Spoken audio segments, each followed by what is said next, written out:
اے نبی صلی اللہ علیہ وسلم آپ کہہ دیجئے ان کو وہی زندہ کرے گا جس نے ان کو پہلی مرتبہ پیدا کیا تھا، اور وہ ہر مخلوق کا مکمل علم رکھنے والا ہے۔ جس نے تمہارے لیے سبز درخت سے آگ پیدا کر دی تو تم اس سے آگ سلگاتے ہو۔ اللہ تعالیٰ کہتا ہے کہ اللہ تعالیٰ نے دیکھو جس طرح سے پہلے تمہیں پیدا کیا اب بھی تمہیں پیدا کرے گا۔ پھر اللہ تعالیٰ اپنی قدرت بیان کر رہے ہیں کہ جو سبز درخت ہوتے ہیں آپ دیکھیں ان سے آپ آگ حاصل کرتے ہو۔ ایک تو یہ ہوتا ہے کہ جو درخت ہوتے ہیں آبویسلی اس کی آپ لکڑی لیتے ہو، اس سے پھر آپ آگ حاصل کرتے ہو، اور کئی بار سبز درخت سے یہ بھی ہم مراد لے سکتے ہیں کہ جو جنگل ہوتے ہیں ان میں رگڑ لگتی ہے اور اپنے آپ ہی ان سے جو آگ ہے وہ پیدا ہو جاتی ہے، ٹھیک ہے۔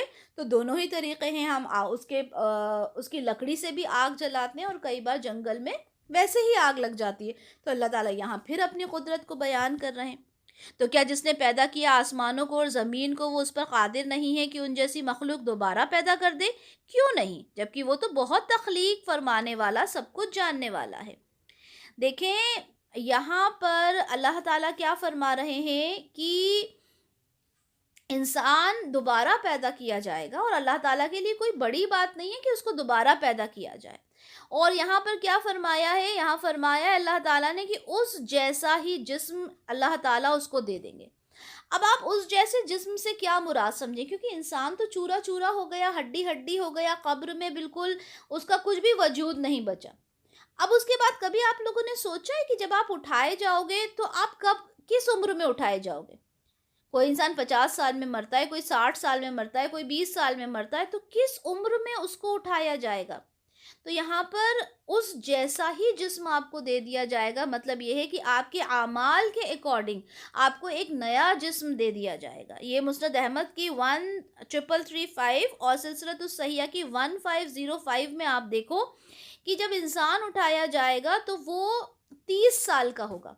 ہر انسان کی عمر جب اٹھایا جائے گا، وہ کیونکہ 30 سال کیا ہوتا ہے، بالکل ایک میچیور ایج ہوتی ہے، نہ وہ بڈھا ہوتا نہ وہ بچہ ہوتا۔ 30 سال مطلب ایک دم میچیور ایج ہوتی ہے، اس ایج میں سب کو اٹھایا جائے گا۔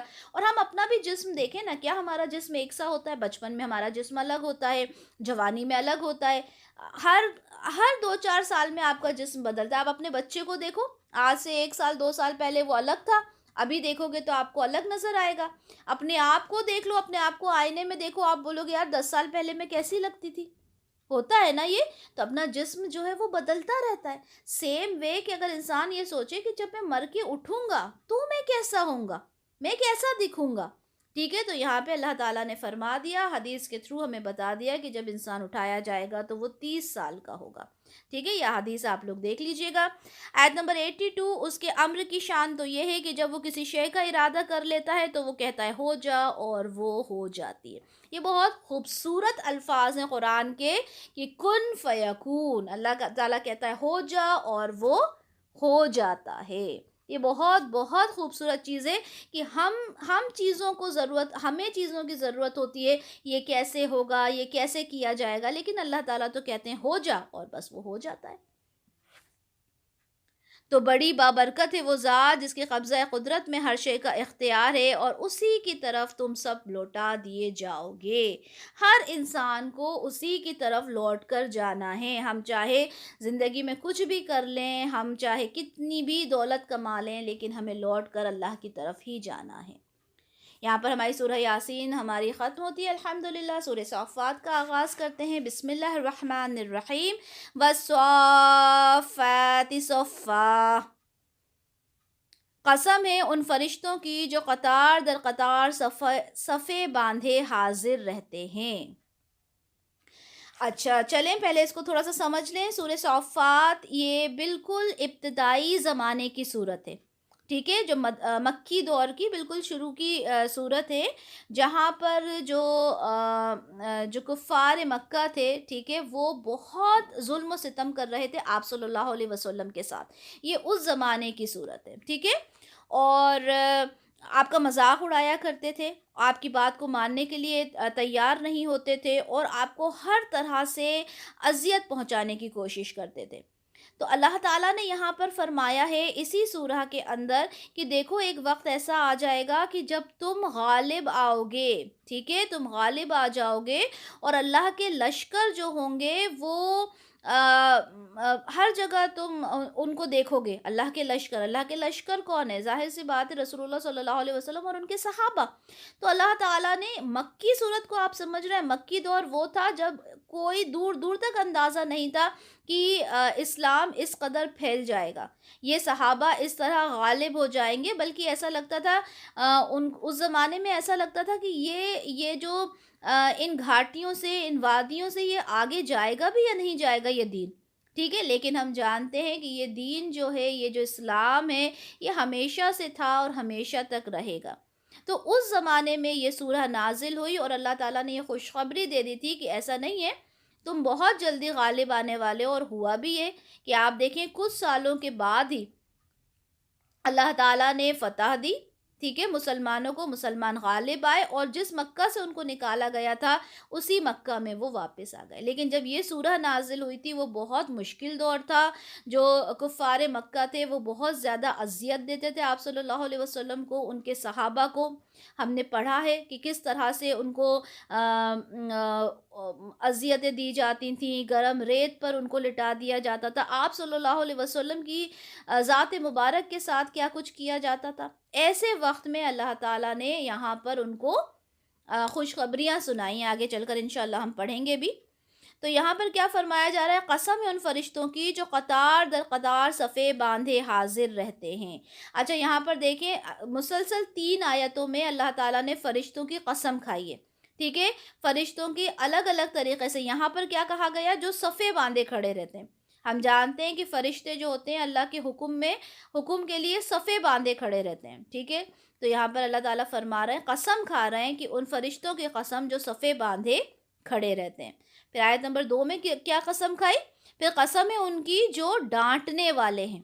اب ڈانٹنے والے سے مراد کیا ہے؟ ڈانٹنے والے سے مراد ہے کہ جب وہ چنگھاڑ کی بات آتی ہے نا، کہ ایک چنگھاڑ آئی اور پوری کی پوری بستی ہلاک ہو گئی، تو یہ جو فرشتے ہوتے ہیں، کچھ فرشتے ہیں جو اس کام میں لگے ہوئے ہیں کہ ان کی ایک چنگھاڑ آتی ہے اور پوری کی پوری قوم جو ہے وہ برباد ہو جاتی ہے۔ تو اللہ تعالیٰ نے فرشتوں کی دوسرے طریقے سے قسم کھائی۔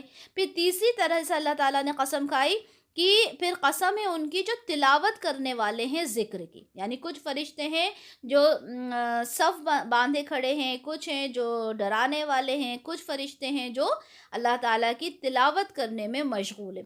ان 3 قسموں کو کھانے کے بعد اللہ تعالیٰ نے کیا فرمایا؟ اِنَّا إِلَٰهَكُمْ لَوَاحِدٌ، یقیناً تمہارا الہ ایک ہی ہے۔ قسم کھانے سے کیا مطلب ہوتا ہے؟ قسم کیوں کھائی جاتی ہے؟ ہم قسم کھاتے ہیں تاکہ ہم اپنی بات کو پختہ کر سکیں، اس میں تھوڑا سا والیوم ڈال سکیں، ٹھیک ہے، اس لیے ہم قسم کھاتے ہیں نا۔ تو یہاں پر اللہ تعالیٰ نے قسم کھائی اور قسم کھانے کے بعد اللہ تعالیٰ نے کہا کہ اِنَّا إِلَٰهَكُمْ لَوَاحِدٌ، یقیناً تمہارا الہ ایک ہی ہے۔ اچھا دیکھیں قسم کے بارے میں ایک حدیث شیئر ہوگی آپ کے ساتھ، سنن ترمذی کی 1533، جس میں اس بات کا آپ لوگوں نے خیال رکھنا ہے کہ ہم قسم صرف اور صرف اللہ تعالیٰ کی کھا سکتے ہیں، ٹھیک ہے۔ اللہ تعالیٰ کی اگر ذات کی بات کریں تو اللہ تعالیٰ کی ہی بنائی ہوئی ہر مخلوق ہے، اللہ تعالیٰ نے وقت کی قسم کھائی، اللہ تعالیٰ نے یہاں فرشتوں کی قسم کھائی، ٹھیک ہے، لیکن انسان کے لیے یہ ضروری ہے کہ انسان صرف اور صرف اللہ تعالیٰ کی قسم کھائے۔ تو ان تینوں قسموں کو کھانے کے بعد اللہ تعالیٰ نے کیا کہا کہ تمہارا الہ ایک ہی ہے۔ آگے کیا کہا؟ جو مالک ہے آسمانوں کا اور زمینوں کا اور جو کچھ ان دونوں کے درمیان ہے اور تمام مشرقوں کا، سب کا مالک اللہ ہی ہے۔ ہم نے مزین کر دیا ہے آسمان دنیا کو ستاروں کی زیبائش سے۔ ہم دیکھتے ہیں کہ یہ جو ستارے ہیں وہ کتنے خوبصورت نظر آتے ہیں آسمان پر، اور حفاظت کی خاطر ہر سرکش شیطان سے۔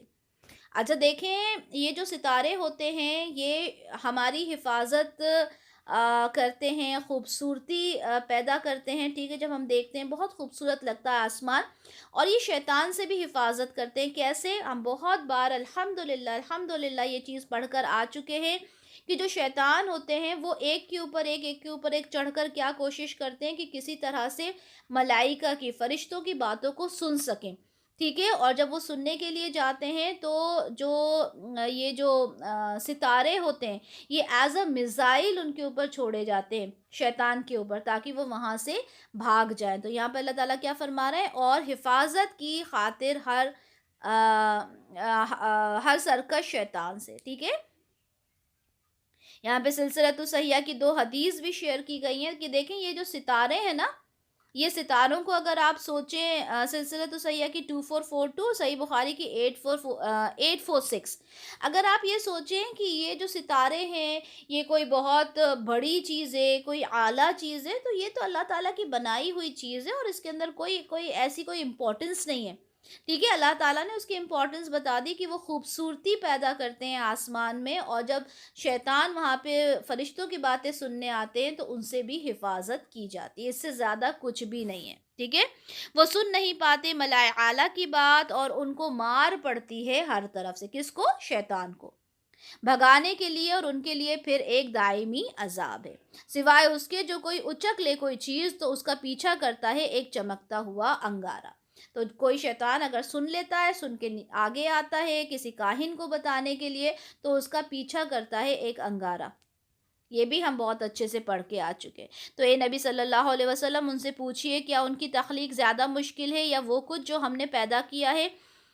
ان کو تو ہم نے پیدا کیا ہے ایک لیس دار گارے سے۔ اب اللہ تعالیٰ کہہ رہے ہیں کہ دیکھو انسان جو اتنا کہتا ہے ہم کیسے پیدا ہوں گے، ہمارے ساتھ کیا ہوگا، تو اللہ تعالیٰ نے یہ جو زمین آسمان بنائے، چاند اور سورج بنائے، یہ زیادہ مشکل چیز ہے یا انسان کا بنانا؟ پھر تو انسان کا بنانا بڑا آسان کام ہے، اور اللہ تعالیٰ نے اسے کس سے بنایا؟ ایک لیس دار گارے سے۔ آپ کو یاد ہوگا کہ پہلے بھی آپ کو 4 سے 5 سٹیجز بتائی گئی تھی، کبھی کہیں مٹی اللہ تعالیٰ نے استعمال کیا ہے لفظ، ٹھیک ہے، کہیں کھنکھناتی ہوئی مٹی استعمال کیا ہے، یا کہیں پر اللہ تعالیٰ نے دیکھیں یہاں پہ جیسے لیس دار گارا استعمال کیا ہے۔ اور ہوتا کیا ہے، ہم جانتے ہیں، بینگ اے وومن ہم جانتے ہیں، ہم کچن میں کام کرتے ہیں، ہمیں پتہ ہے کہ جب خمیر اٹھتا ہے تو کیا ہوتا ہے، اس میں لیس پیدا ہو جاتی ہے آٹے میں، ہے نا، کوئی بھی چیز ہم رکھ دیتے ہیں جب فرمنٹیشن کے لیے رکھتے ہیں تو اس میں لیس پیدا ہو جاتی ہے۔ اسی طرح سے انسان کو پیدا کیا ہے لیس دار گارے سے۔ اللہ تعالیٰ نے تخلیق کا پورا نظام بتا دیا کہ کیسے ہم نے انسان کو پیدا کیا، بلکہ یہ نبی صلی اللہ علیہ وسلم آپ تعجب کرتے ہیں اور یہ لوگ تو مذاق اڑاتے ہیں۔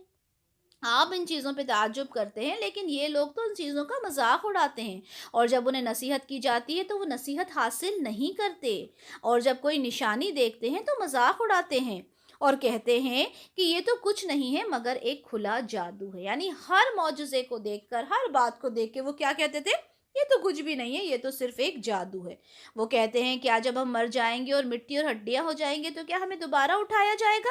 اور کیا پہلے زمانے کے ہمارے آباء و اجداد کو بھی؟ آپ صلی اللہ علیہ وسلم کہہ دیجئے کہ ہاں، تم اٹھائے بھی جاؤ گے اور تم ذلیل بھی ہوگے، صرف اٹھائے نہیں جاؤ گے بلکہ تم ذلیل بھی ہوگے۔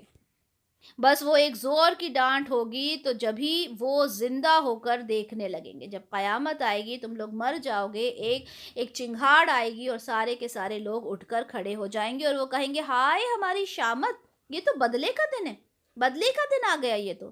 اس وقت انہیں کہا جائے گا ہاں یہ وہی فیصلے کا دن ہے جس کو تم لوگ جھٹلایا کرتے تھے۔